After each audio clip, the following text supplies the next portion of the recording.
Graffiti in one form or another has been around since the beginning of time, since caveman days, literally.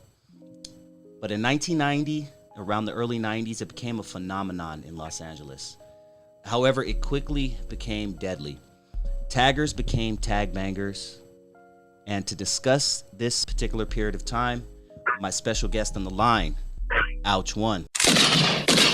You know, right when hip hop came into my life, graffiti kind of simultaneously came into my life as well. So that was one of the first loves of my life, was just seeing that artwork on the walls and on the trains and on the buses. And I know you were a big intricate part, you know, of that era as well. But I want to take it back, you know, a little bit even before that, before you picked up a can, before you picked up a scriber, before you picked up a marker. And I want to talk a little bit about your life before that. Where exactly did you grow up? I grew up in South Central LA. I grew up over 81st in New Hampshire. It's like one block west of Vermont.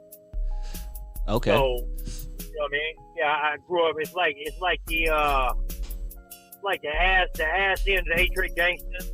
You know what I mean? Okay. And what years were your early teens or preteens? What years were you living there? Man, I was over there, man, kind of far back as I can remember. So I was there in the 80s through my youth, all that. I mean, you know, yeah. New Hampshire was our block. You know what I mean? It was, you know, you had the older cats there doing their thing, and it was a cool community, man. It was like right there by Pepperdine College. A lot of people don't know about Pepperdine College, right off of 79th of Vermont. When you mention Pepperdine College, everybody wants to think about Malibu, California. You know what I mean? Yeah. But no, see, you know, now I think it's the Crenshaw Christian Center. Yeah, I was still living over there when Reverend Price was over there. He bought the whole gig up. Okay. So 80s, early 90s, crazy time in LA. Anybody who survived the 80s and 90s, you know, just not even if you were gangbanging or doing anything, just if you were able to walk the streets and be able to make it to school and make it back and forth, you know, in certain areas, you're kind of a warrior to this day, man. I mean, LA was a different time back then. Talk to me about what you remember when, you know, gangs started popping up and crack cocaine, you know, was really terrorizing our community. Well, I mean, shit. Niggas in the world that know Slow Bob Main Street, 98 Main Street Mafia. He was right there on 80 of New Hampshire. So I was already, you know what I mean, first car I remember he had a Camaro, man, like a 68 Camaro that was candy apple red on laces, man. And you know, I mean, you know, and he was a nigga, we watched his cars, he give a nigga a little change and shit. As far as like the cocaine world, man, you know, that shit touched my family. I had a cousin. I had a cousin that was addicted to cocaine. You know what I mean? It was in my family, my daddy. You know what I mean?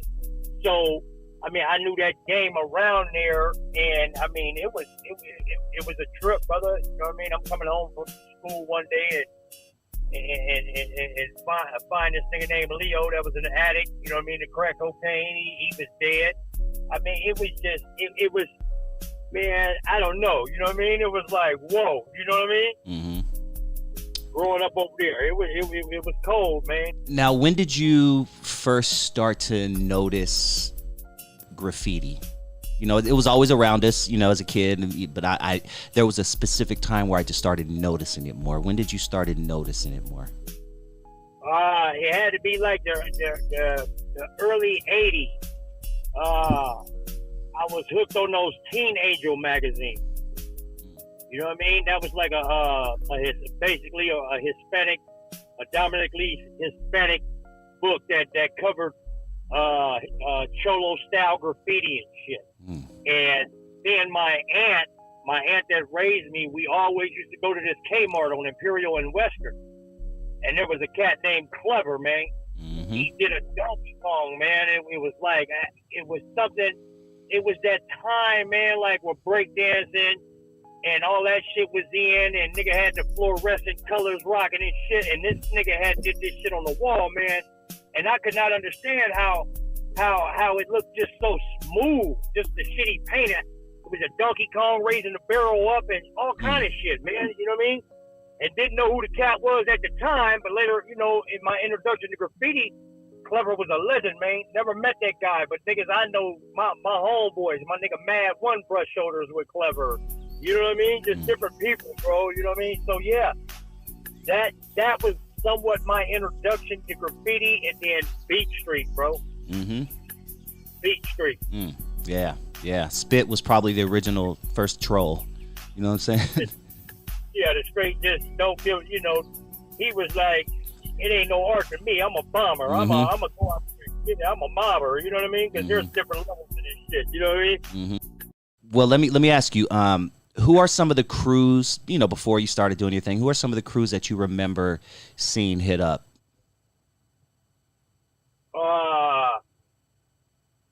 Before I started doing my thing, it was like DEF.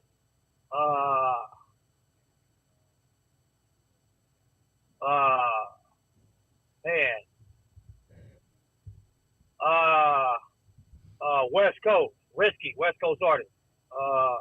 You know what I mean? Let me see who else.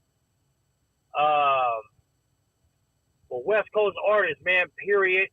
On the South Central end, it was the crew that I got into. It was CMA, Criminal Minded Art. That was the first ever crew I jumped into as far as like full-fledged graffiti, going out, meeting up, racking, doing, you know what I mean? Just getting it. It was CMA, you know what I mean? And so, yeah, it was CMA, KTL. Let me see, what was it? I didn't know that.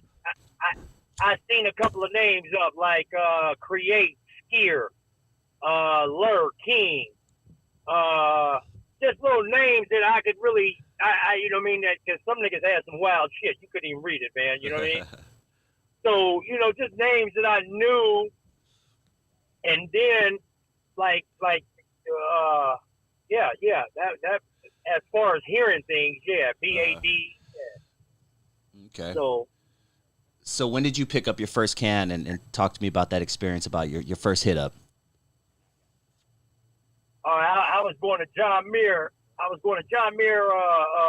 Junior high over there in the Brim / whatever you want to call it.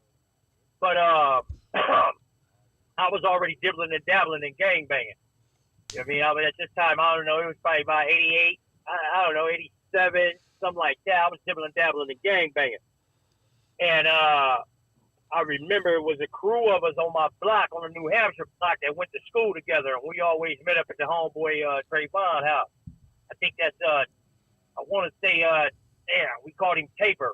I'm trying to think of his name. I don't want to say his gang name from Matrix Gangster, but we used to meet up at his house, and somebody, I just checked into John Muir, but one of my niggas on the block had already started fucking around with the writing and shit. You know what I mean? So we all used to get together, and we go downtown off of Venice, and we all got together. We went downtown to Venice, and I want to say Venice and Broadway.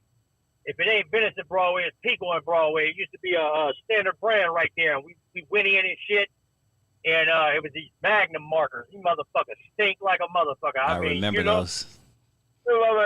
So we get them and shit, and then, you know, my first name was, got it go, man. Was it, I think it was Sergeant, bro. Sergeant, Sergent or some shit.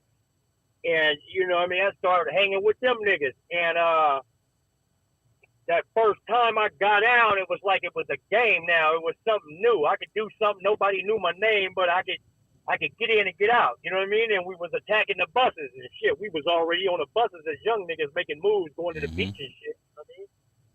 So yeah, I mean, it was a feeling.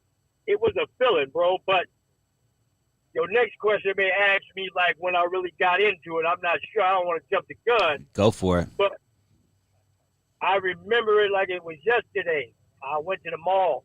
We went to the Fox Hill Mall, and I think the first nigga I met was Castro, CMA, bro. And that's my nigga from day one to this day, bro. He's still alive, too. That's another dude you might have to interview, my brother. But anyway, yeah. I got on a bus, man. It was a cold bus ride. I was getting off on Vermont. they was getting off on Vermont. And I think we exchanged numbers and some shit, man. Next thing I know, man, I'm hanging with some bus mobbing motherfuckers. I got in at the right time around the right people. So yeah, that was like one of the major fillers in graffiti. That's when I knew, yeah, I'm finna do this. Talk to us about the RTD, man. The route we used to call it the Ralph Travis Daniel or some shit like that, but it was a bus. It was our main form of transportation around here. How important was it to get hit up on RTD because they went everywhere? And talk to me about some stories about you guys mobbing buses. Man, the RTD, man, I remember the glass houses, bro, the double decker glass houses. Oh yeah. Glass house was a bus that was composed of all glass. That's when they was like a off tan and like orange, I think. You know what I mean? But yeah, Rapid Transit District. Hell yeah, I'm a killer on that motherfucking line. Hell yeah. Yes. Okay. So the RTD, man, it was just a bus system, man. That thing went everywhere, man. That thing was so it went. You could transfer here, get there, and get there. And as kids, you out wanting to explore. So I was on it. So when I got to getting down on the buses, man, you know what I mean? I'm catching tags on the bus, whatnot, and then we toys. I'm a toy right now. You know what I mean? Like I don't know what the fuck I'm doing. I'm just out here getting it. And the RTD, man, it was just a form of transportation to get around. So anybody that was in graffiti was on the bus line. And when you got on the bus, first thing you do is you look to see who's up. You know what I mean? And in my case, it was I wanted to see my name on the bus for the first time. You know what I mean? Because I've been hitting all these buses, man, and I ain't been seeing my name. You know what I mean? So for me, it was like it was a significant part of it because it was an unspoken language, man. You know what I mean? Like if you didn't know graffiti, you was oblivious as to what it was, but it was a form of communication. I was here, like the hobos back in the day. You know what I mean? I'm hanging around the right people. I'm in a crew, you know what I mean? Next thing I know, I'm introduced to the MBT thing. Now it's like nothing but trouble. And so now we're going over on we going from like, where the Fox Hill Mall hanging. Now I'm going to the 40 stop at, you know what I mean, at a certain point where this is like 88, 89. We had a bus stop off of Lamert. And I can't remember the cross street, but it was the back of Audubon High School. And if you was a graffiti artist in LA and you was about that and you was getting up and you know what I mean, that was the place to be. I mean, any day after school, it's 300 motherfuckers out there. Buses ain't stopping for it. If they stop, they getting hit. We fucking them up. You know what I mean? So we getting it, bro. And you know what I mean? The most, like, I remember Bad, Drax, Renner, Rain, Rust, Rail, Mozart, Punker. I see Mozart still up. I see Mozart everywhere still. Yeah, Castro. We all went. You know what I mean? So, my boy Texture, Reed, Height, Sin, Balky Red. Well, no, Balky Red came in at a different time. But I think he was around when Lamert was cracking at the end of it. But anyway, we used to go to the 40 stop, man, and the 40 stop was just off the hook, brother. Like, you was an LA writer from South Central, you was there, man, and we was like 300, 400, 500 deep. So there's one bus, I don't know what happened. I think we got on it, or we blocked it off, dude. We mobbed that thing so hard, the bus driver got off and left the bus, bro. I'm talking about, you know what I mean, the rooftop, the inside grill, outside grill, destination, everything, man. I mean, we killed that. Anybody in the graffiti world, they know that. That's a memorable day, bro. You know what I mean? We the reason why they created the RTD police. They had undercovers, you know what I mean? That's right. They would run out the bus trying to catch you guys. I'm telling you, Officer Jones, Ball Bull, the homie Order from MBT, J-Boy from Trouble, 5-1. They got video out there on YouTube about him, man. You know what I mean? When they roll up on him, Officer Jones, man. You know what I mean? Yeah, it was a fun time, bro. It was so fun, man. We go out, everybody just meet up, man, and then you got crews that's just going wherever, bro, and it was lovely. It was lovely. You know what I mean? Mm. Because I was fucking with niggas from the jungles that I was loving like my brother. You know what I mean? So like we'd be over on the west side or something, and the Peace Stones get on us. He like, no, man, these are my folks, man. Don't even trip and shit. You know what I mean? My house on City, over there on New Hampshire, we had a garage, and then everybody used to come crash the garage. It was called the G. You know what I mean? That was like if the homies, like if we all out and a couple of my homeboys can't go home because they having trouble with their parents behind this graffiti and shit, they could always come to my house and crash, you know? Now, talk to me about some of the crews that were thick in it when you were doing your thing. You know, the KCCs, the K-Dubs, the NTST and TSSs, things like that. KWS, CMA, BAD, KTL, Kisser and them. At that time, my nigga Lil Create came and rocked the nation. Let me see, West Coast, for sure West Coast. Crews that was rock, MBT for sure, because it was right along with the KWS and us, and, you know what I mean? At first, KWS and MBT was like a big-ass family. So, yeah, yeah, the KCCs was rocking, the CLKs. Now, I want to talk about KCC real quick because that's the one that I remember. I had a few friends from KCC, and there was a few names I remember. There was Kings Controlling Compton, Kings Coachillin'. If you want to diss, it was Kings Collecting Cans or some dumb shit like that. But what did they have their bases in Compton? Is that correct?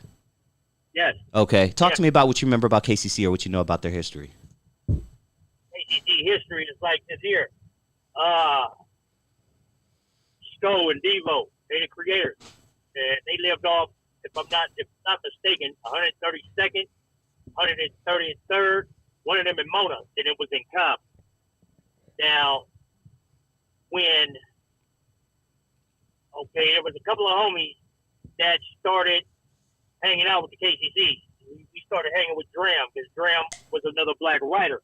But what made it unique was Dram was a black writer from a predominantly Hispanic tagging gang group. But they already had homies like Dram, Reactor, the homie New, the homie Tricks that was black. Me, you know what I mean? Different homies. So the KWS's was around. I wasn't from KWS. So I was, hanging. I wasn't KCC yet, and we all went out. We went out to the KCCs. I went with Drax, and I was thinking I was gonna get, we was there. We was going, they were gonna talk and everything. Maybe a fight or something. Then it was KCC. You know what I mean? But yeah, end up everything went good. Evo and Sko, they were brothers. Well, they are brothers. And, I would meet Drax, Webb, Dep. There was a couple of KWS, people that turned that was KCC before we went to KWS, but we was from the KWS side. You understand what I'm saying? And then we ended up, KWS and KCC ended up clicking. But KCC was up, man. Devo, I remember Micro, React. The boys had them, man, they was killing buses, bro. Yeah, KCC was everywhere. They was murdering it. I'm 45, so like when KCC was hot with me, I'm originally from the Linwood side, because that's where I went, Circle Park. That was the place at 5 o'clock on Friday. You're going to find the KCCs there. You know what I mean? They had, niggas had cars, Blazers, and shit. These niggas was a little bit more advanced than us. We were still hitting the buses. So when we got over there to them, they was throwing motherfuckers. We was crashing house parties and all kind of shit. You know what I'm saying? But they were black dudes. That I do remember. But then I remember there was a time where it just became. And forgive me if I'm wrong on this, but didn't it turn into an all Mexican gang or Latino gang and throw the 13 at the end? Yeah, yeah, yes, they did. They did. You know what I mean? But at this time, I'm already a YA banging. You know what I mean? Mm. I'm like, I mean, Devo.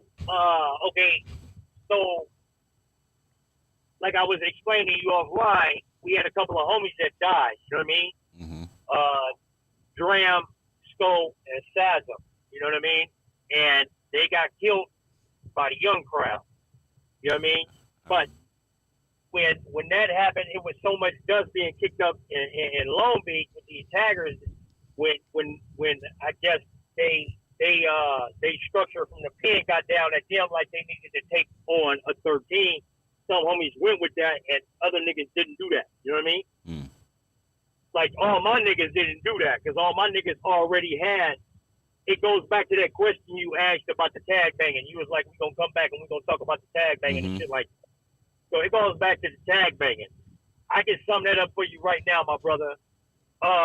Most of everybody that started graffiti with me already had the gang mentality embraced in them. Mm-hmm. True. I was in elementary at Lauren Miller, and because my cousin was from the 60s or had dwelling with the 60s, I'm at school dressing a certain way and don't know what the fuck I'm doing. You know what I mean? But you know what I mean? Over there. So like I already had people that was already instilling crip in me or already seen the gang lifestyle. So when we approached the scene, us in the troubles as well, they already had that gang mentality. Because growing up in South Central, running around in the crew, you already got you instilled with that shit. You know what I mean? Mm-hmm. You instilled in it. So like we was before all this tag banging came up. That's when like they started wanting to be affiliated with the Chicano lifestyle, and in a certain era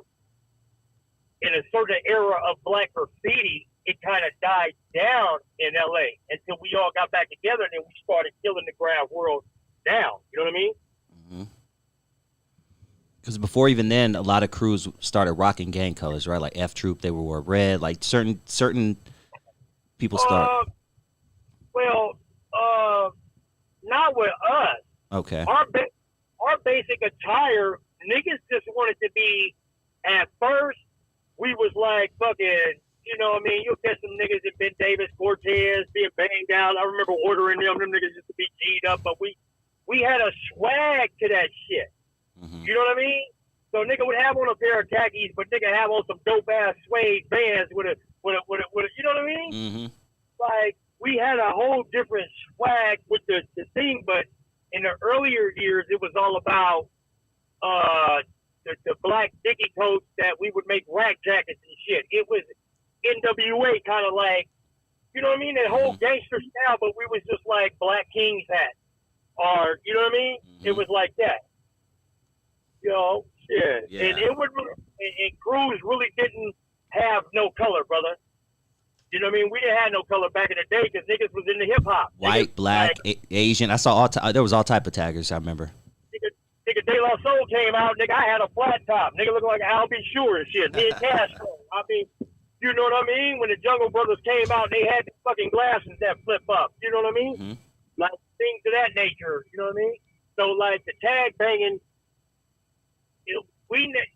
to call us a tagger. First of all, like if a nigga came up to me and be like, "Hey, what you tag?" I'm like, "Oh, he's a cop." Oh yeah, or something like that. Yeah, it's like what you write. What you write was the proper phrase. There you go.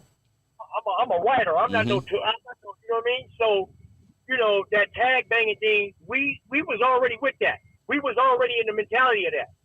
You know what I mean? Like, the shit turned to gun violence. I don't know. I don't know if it was Rain or Vessel that got killed first. I don't know. I know Dram, Drax, Sazam got killed. Rain and them was before that. Clever was due to gang violence.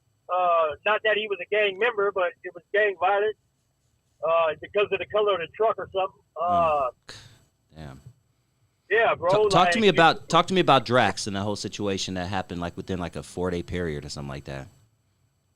Well, me and Drax was in Linwood hanging out. They was about to go to a house party. me and Drax was doing other things. We were selling dope in the dope spot. So we had to get back to the west side because we were in Linwood. Well, we left from Watts.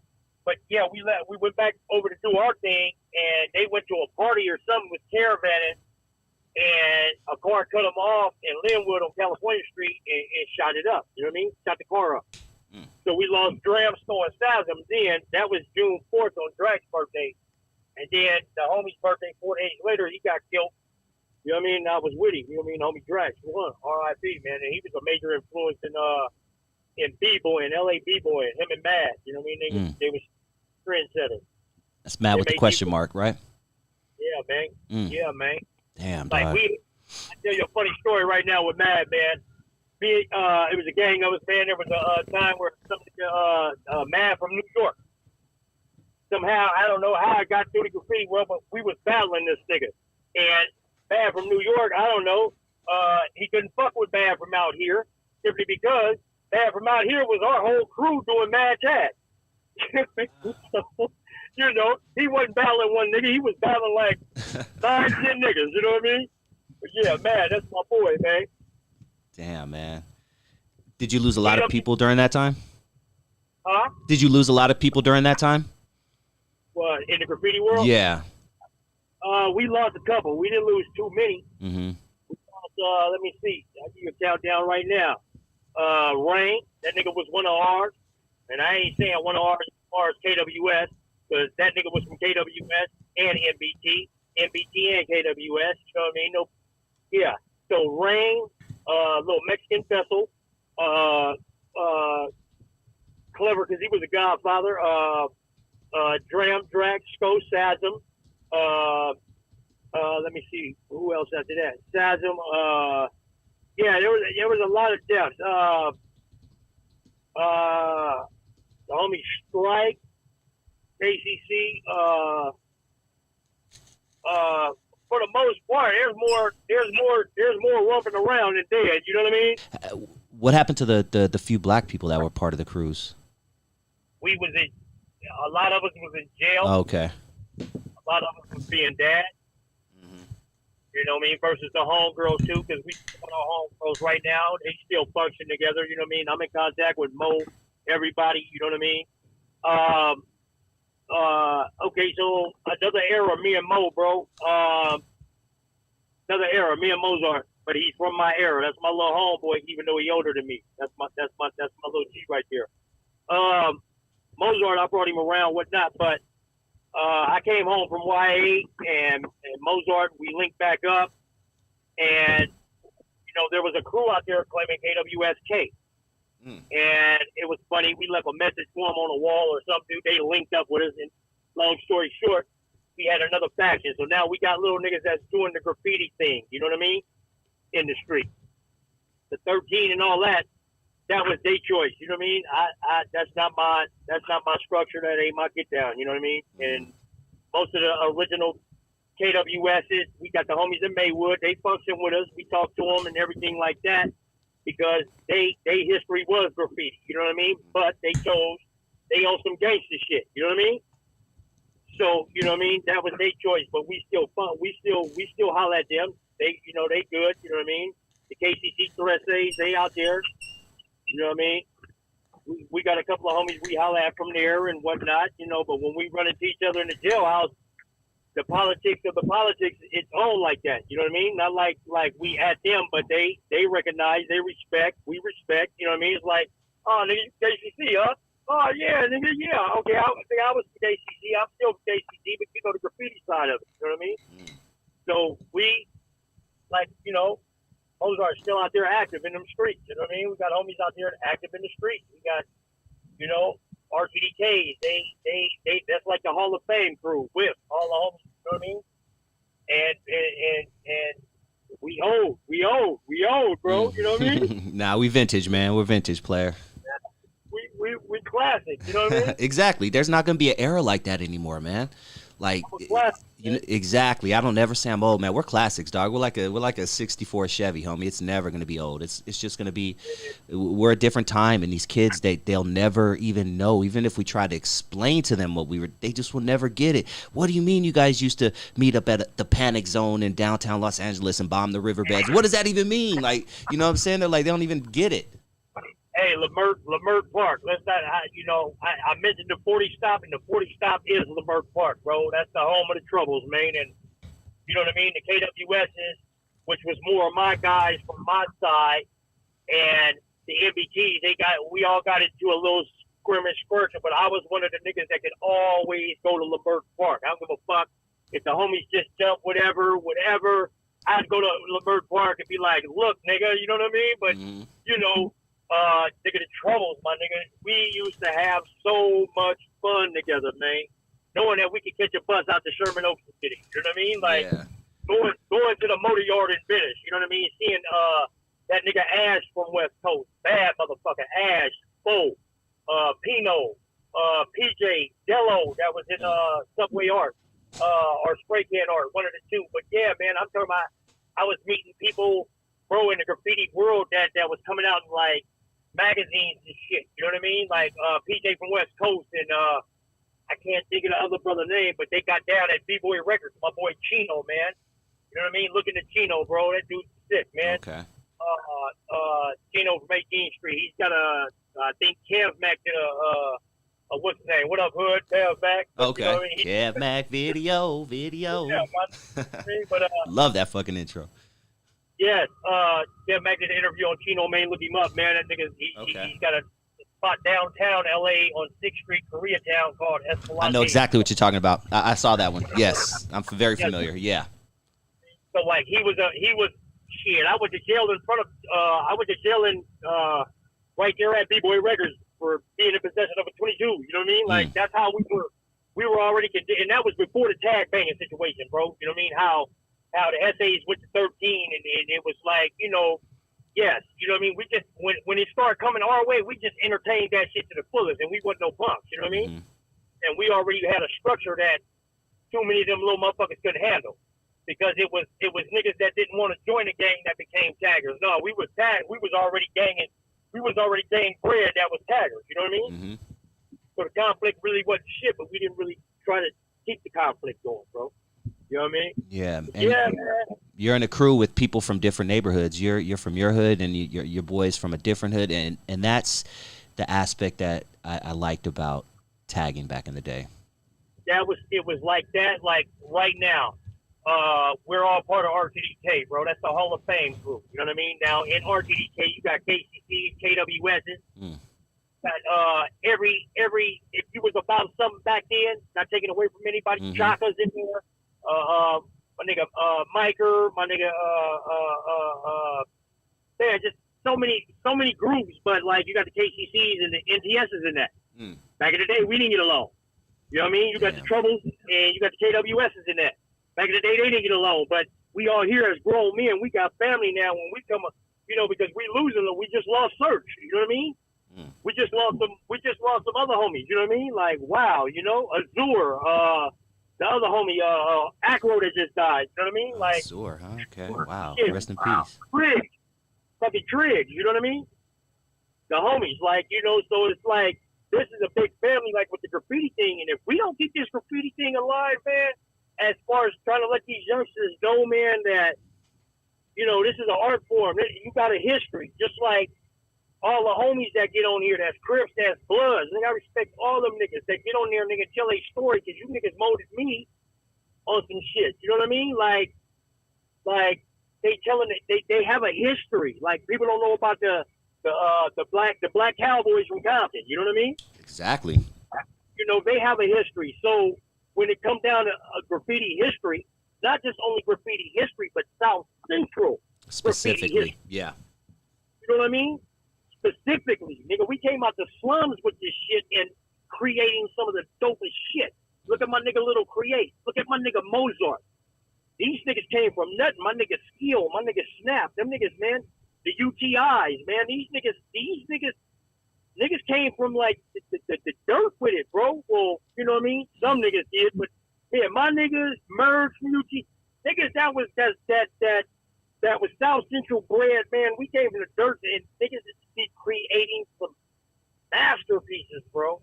Mm-hmm. Not to take away from anything that out there, create from West Coast. My niggas, the West Coast, they always been dope. KSN is dope. You know what I mean? Man, it's just, man, graffiti is a beautiful thing, man. Pac said it best, man. I'm worldwide like the art of graffiti, you know? Mm-hmm. You mentioned someone that I would love to touch a little bit more on. Talk to me about the legend of Chaka. Danny Ramos, man. My memory on Chaka, man, 89, it was all over. That nigga, I remember. Everywhere. No disrespect to my boy, but I remember catching the bus. We used to go to Huntington Park and the Dallas Theater on Pacific. I remember that. I grew up in that area. Yeah. So, you know what I mean? We was going out there. Chaka, that nigga used to be riding on the bus with, like, Uni Pascas. And at that time, that was some choice to write with. But I never met him. So, I never met him back in. So, you know, what I can remember is seeing that. And then he linked up. That nigga linked up with the Dream Team, bro. I think it was Euler. It was a low dope, man. It was Flea, Chaka, Euler. Shit, dude. Man, I'm missing one. It's all good. You're bringing up some names that I clearly remember. But these niggas killed the 110 freeway from downtown past El Segundo to the 91. These niggas just, oh my fucking God, man, they killed it so hard. They was the first motherfuckers that ever hit the freeways, bro. Man, these dudes killed it so hard, bro. Chaka just exploded, bro. That boy exploded, man. Yep. But I know him now because of the RTDK crew. I know Chaka like a buzz. Chaka's cool, man. That guy, very talented, bro. You know what I mean? Yes, man. If you could ever interview him, man, I'll see if I can reach out to the boy, man. That'll be dope. Yeah, I tried about a year ago, and he said he doesn't do interviews, but yeah, man, if you get that connection, that would even be dope. But don't want to put no pressure on you. Good looking out though. Yeah. He said he ain't doing interviews. Yeah, he said he's good. Yeah, you know. But yo, man, I really appreciate you joining the show, man. And this is gonna be for everybody out there. This is gonna be one of many, man. Me and Ouch are gonna kind of do a little bit more on this graffiti thing. He's gonna introduce me to a couple of cats. And Ouch, I would love to have you back on for a part 2, you know, personally, you know, again, maybe in a few weeks, maybe a month or something like that, because there's a few things that I would love to touch on. I would even love to touch on, you know, the gangbanging side of your history as well. But yo, do you want to pump anything up? You have anything you want to promote? The floor is yours, man. Man, graffiti is an art form, man. You know what I mean? You know, and that era was golden to me, man. So, you know, every nigga I did it with, man, much love, bro. And to my nigga Mozart, he's still doing it. Lil Create, man. Them boys from RTN, man. Yersky, man. My nigga Ben Graham, Castro. The whole Criminal Minded family, man. All the KWS's, KCCs, you know what I mean? It's just, we got to teach these youngsters, man, about this graffiti game, man. You know what I mean? Oh, another dude, man. Psych UPN. What's up, brother? You know what I mean? Yeah, just, you know, it's just a history, man, that's sometimes overlooked because South Central is a spot from Central Avenue to get a jazz to the Lamert Park scene to the graffiti history of it to the art that always has been there. You know what I mean? Mm-hmm. To the art that always been there, man. You know what I mean? Like it's worldwide, brother. You know. Let me ask you: is because maybe it's just because the media was really putting a lot on it back in the early '90s, but is the scene as big as it was back when we were younger and we just don't realize it, or has it you know died off? Kind of like breaking was big for a minute, and then it just died off. There's people out there that still keep the culture alive. Are there people out there that are just trying to keep the culture alive, or is it as big as it's ever been? Okay. The culture is not in danger. I say again, the culture is not endangered, man. Graffiti is off the hook. You know what I mean? Like, with all this little COVID thing over or whatnot, man, we get together, man. I'll slide you through some spots. DTLA, downtown LA, man.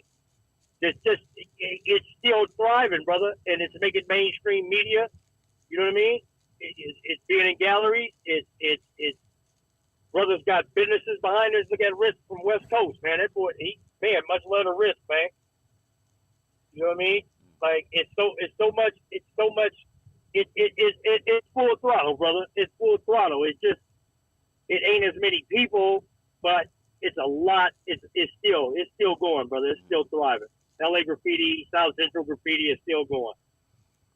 Yeah, man, and I still, as a 43-year-old person, I still can't even lie. I still enjoy driving down the freeway. When I see a good piece, I fucking I get goosebumps, just like I do when I hear a good rap song for the first time. It's like, oh man, that shit's still alive.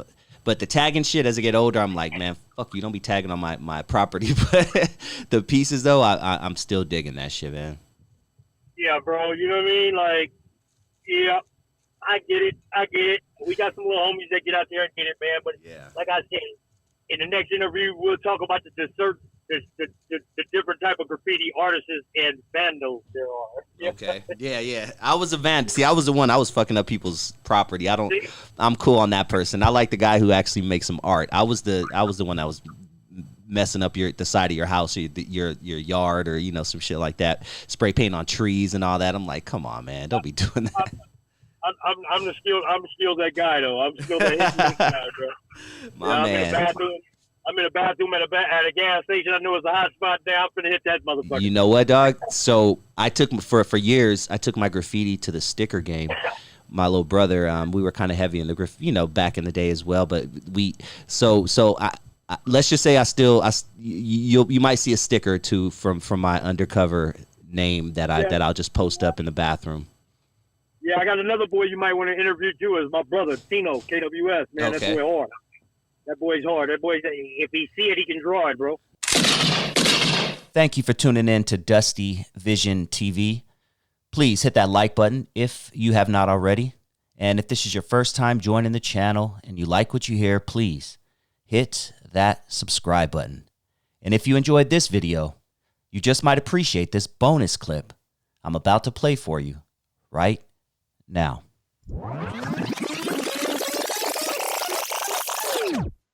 I'm Easy E. NWA. Rolling down Compton Boulevard on Yo MTV Raps. All right, let's talk about key moments with West Coast artists on Yo MTV Raps, because this isn't going to be all about Yo MTV Raps in general. Maybe in the future I will do a whole show just on the history and everything and the key moments in general of Yo MTV Raps. There are so many. I'd be here for 4 hours talking to you guys. But today we're just going to focus mainly on a few West Coast contributors. Because the West Coast at this time, once again, we were starting to bubble. This was when 88, 89, this is, 90. This is when the West Coast was at their biggest, and we couldn't be ignored anymore. You know what I mean? We had artists like NWA, Too Short, Ice-T, MC8 all selling hundreds of thousands, millions of copies on the street with very little airplay. So that cannot be ignored. So MTV, specifically Yo MTV Raps, they took notice. What's up, y'all? Welcome to Yo MTV Raps. This is Fab Five Freddy. I'm back in Cali to have a crazy good time chilling out with NWA in Compton. What's up, y'all? Yo, everybody give me a little shout out. Let me know who you are. Ice Cube, the gangster. Dr. Dre. Laylaw. DJ Speed. D.O. to the C. MC Ran, the Ruthless Villain. DJ Yellow. And of course, my man right here. What's up? Easy E, the hip hop thug straight. All right. One of the bigger moments on Yo MTV Raps was when Fab Five Freddy went to visit NWA, Eazy-E, and them in the city of Compton. I remember this like it was yesterday.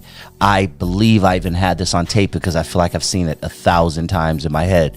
But I remember them driving through the city of LA, mainly Compton. You got a flatbed truck and you got Fab Five Freddy in there, and you have, Eazy-E, Ice Cube, Ren, Dre, Yellow, everybody in there on that flatbed truck. and they're just driving him around Compton, driving Fab Five Freddy and the director and the cameraman. And even just hearing interviews later on, I know some of the camera people were pretty they were a little scared because apparently when they had pulled up, every member of NWA had on bulletproof vests, and they're like, oh, didn't know we were supposed to bring those, but I guess we'll be all right. What do you say? So drive us around easy, and then so they, whoever was in the flatbed truck, they drove him around, and then at the end of the episode, they went to the beach. I do believe it was Santa Monica, if my memory serves me correct. I think they went to Santa Monica Beach, but that was such a big time in hip hop, and that was really big for NWA, especially because this is the notoriety, this is the look, this is what they needed. You know what I'm saying? Because keep in mind, NWA wasn't getting much radio play. They weren't getting much radio play at all, but they were still selling 3 million albums. Unheard of. Unheard of. But now they're on MTV, and people down south get to check them out. People on the East Coast get to check them out. And many would say that was the moment that NWA blew up. I saw him on MTV. MTV, I think it was MTV or with Fab Five Freddy. That was a big move. Back then, I think it was MTV Rap started with Fab Five Freddy. They was riding through the truck in Compton. They had, on the back of the truck. Said, yeah, that was a strong move. Like Easy had on his had a bulletproof vest on. They was riding through the hood with a truck, the back of a big truck, just waving at people and pointing out different things. That was a major move. And then right behind that, when the FBI sent them the letter, that took them to another stratosphere. Just blew up because they were already big, but this is when they blew up, and it makes sense because that was around the time when I was introduced to them. Me. Chilling in Bell Gardens, my homeboy Ramiro. I keep getting him and Ruben mixed up. I'm sorry. It's my homeboy Ruben who introduced me to NWA. Ramiro introduced me to Too Short. And it's funny how I remember these guys. I've told that story a million times, and I'm always give them a shout out for introducing me because that was when I fell in love with hip hop. When I heard NWA, Eazy-E specifically, when I heard specifically Eazy-E, I was like, oh, I love this. I love this. Like this, I need this. One of my favorite songs even back then on that first album was a B is a B, whether I'm poor or rich, straight up. I talk in the exact same pitch. Now the title don't apply to all women, but all women have a little bit in them. Check out my Dusty Vision radio episode I did on NWA and the Posse album. You can check it out in my archives. I just did it a few weeks ago, and I go in depth on the NWA and the Posse album. Yo, we came out here. We back in Cali. We gonna have a fly good time. And Easy, tell everybody what we gonna be doing today, man. We're gonna take you around and show you our city and everything. Then we're gonna head out to the beach, But that was huge, and I do believe I heard that was one of their biggest shows. When NWA was on Yo MTV Raps, that was one of their biggest ratings they ever got or something. It gave them a huge boost, both for NWA and for Yo MTV Raps. Yeah, welcome back to Yo MTV Raps. I'm still cold cooling in Cali with NWA and my man Eazy-E, and we still in Compton at the fashion center, and there's something going on. I'm gonna let my man Eazy-E tell you all about it. Compton Swap Meet is something like a flea market, We come here, we get the lokes and shirts and Levi's, the whole hookup, yeah. But man, what a good time, man. Just you kids don't, I'm telling you, man, it was different back then. I thought I would enjoy having all types of content at my leisure, because back when we were kids, we had 5-6 channels maybe. If you had cable, you're lucky, you had maybe 18, 20 channels. And this was just TV. We didn't have all the shit we have now. We didn't have phones. I think that's why I think time goes by so fast nowadays, is because we're always... Back when I was a kid, I felt like we had a lot of downtime. And the time to ourselves. Now, as soon as we have some downtime, we hop on Instagram and just started scrolling. We just scroll. And before we know it, we've been scrolling for an hour. And that's how life moves fast, ladies and gentlemen.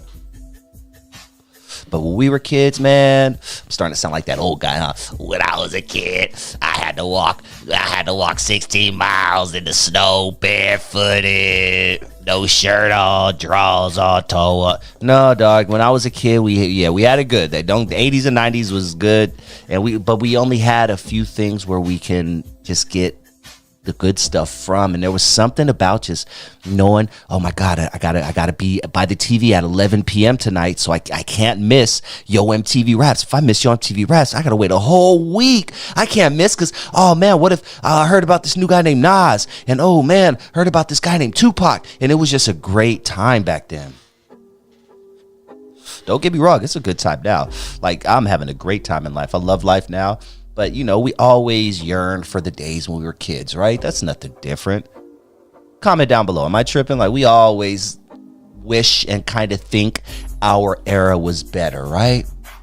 I think the 90s was better because I grew up in the 90s. You know, my friends who grew up in the 80s, they're like, nah, man, the 80s was a shit. You don't know what you're talking about, homie. My homies who grew up in the 70s are like, man, the 70s was the shit, man. Screw the 80s and 90s, man. The 70s is when everybody was living. Like, everybody thinks their era was the best. I get it.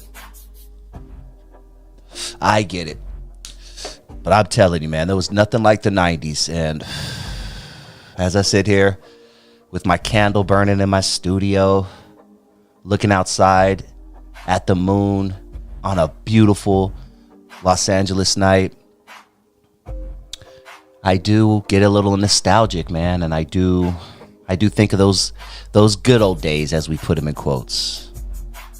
But anyway, let's move on. That was NWA, and NWA, man, I mean, you know, they ended up, they're historical group. Almost every member in the group ended up just being a mogul in themselves and going on to do super huge things. But a lot of people would say that is when NWA blew up.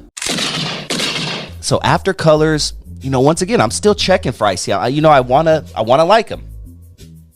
I want to like his music, but I'm not really feeling it. I'm keeping it 100. I'm not feeling his music. Like the pimp thing, you know, I got it. I understood it, you know, and I was just like, hustler. And I just never really cared for him. I understood. I knew he had good lyrics. Even looking back, I appreciate him more now. Don't let the 40-something-year-old me, you know, dictate what I was thinking when I was 10, 11, 12. Like, that was a different me. There was so much good music, and Ice-T was one that I would skip through. I would fast through. I never bought any of his CDs. Keeping it real, I've never bought an Ice-T CD in my life. So after Colors, you know, I'm seeing him doing his thing. He's going gold, he's going platinum, he is doing his thing, traveling all over the country. He's a big rap star. The time that I remember getting, I guess, reintroduced to Ice-T. Now, this was interesting, because the last time I really cared about Ice-T was 4 years prior to this, when Colors came out. But this was around 1992, around the time of the LA riots, when he came out with a song called Cop Killer. Now, this song, Cop Killer, was very controversial. Very controversial. Now, we heard F the Police, right? At that point, F the Police was what, 4 years old, maybe 4 or 5. My timeline may be off. I'm getting old, but you know, F the Police is about 5 years old. Now, saying F the Police is one thing. That's big, right? Damn, you're saying F the Police? Y'all crazy. Damn, that's crazy, bro. F the Police. They're saying F the Police. People ate it up.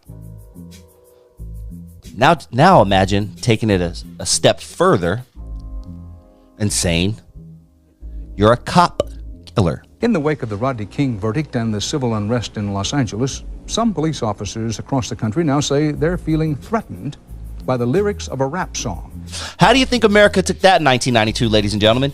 Comment down below. Or do you know the story? Because if you don't, I'm going to tell you what I remember, because this is when I was deep into hip-hop and music, period. So we're talking 92. I was 14. One of my favorite times in hip-hop. I mean, this is when Outkast's first album came out. This is right around the time Biggie released his, right? 1992 was, 93, 94, by a lot of accounts, was some of the best music. Let me go back to 1990. This is what I'm going to do. I'm going to type in 1992. 1992 hip hop albums. And I'm just going to go down the line. I'm looking at the who's who of rappers. How can I forget about the Chronic? Chronic came out in 92. Bizarre Ride to the Far Side came out in 1992. Eric B. and Rakim came out in 1992. What, the album by Redman, came out in 1992. Pete Rock and CL Smooth. Come on now. Beastie Boys, Gangstar, Das EFX, Showbiz, AG, EPMD, Too Short, Diggable Planets, UGK, Lord Finesse, Fu-Schnickens, Lynch Mob, Arrested Development, DJ Quick. I can go on and on. This is all people who came out in 1992. Great year. I remember like it was yesterday. Great year. I think, me personally, 92 to 96, best years in hip hop. Comment down below. What do you think was the best era in hip hop? Let's go 4 or 5 years. You don't have to do decade and say 80s, 90s, 2000s. Give me a 3 or 4 or 5 year span. What do you think was the best years in hip hop? Comment down below. I'm going 92 to 96. 92 is an interesting time in our country, ladies and gentlemen, which makes the song Cop Killer by Ice-T that much more powerful. Rodney King, Natasha Harlins, all of those things had just happened.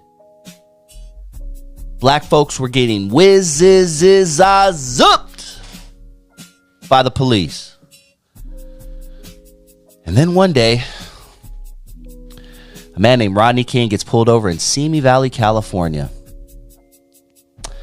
And a bunch of cops think that they're all alone. It's just us and him. And they start whiz-za-za-za-za-za-zupping Rodney King.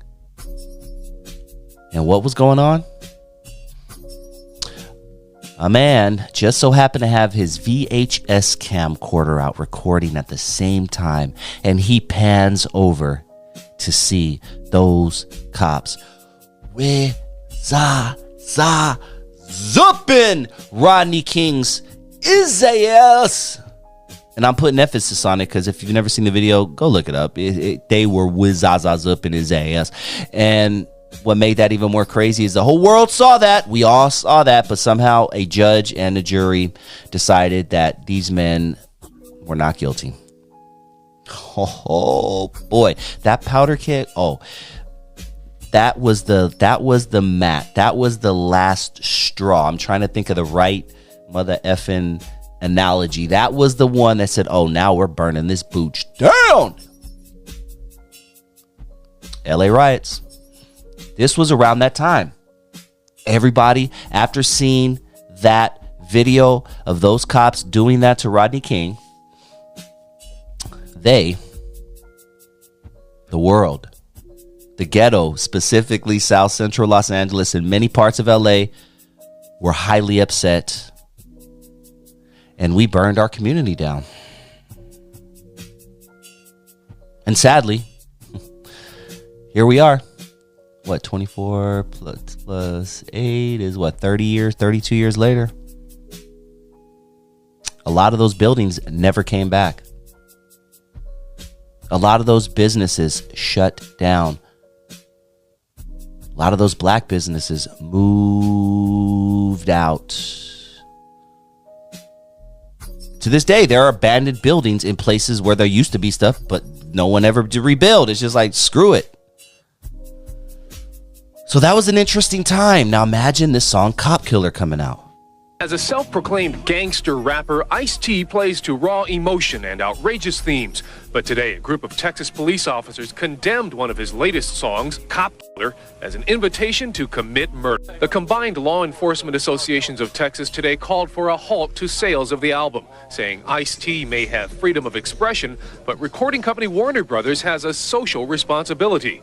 They don't rule out a boycott of other Time Warner businesses, including the Six Flags amusement parks. Send these people a message that this is not going to be acceptable for a company as large as Time Warner and Warner Brothers.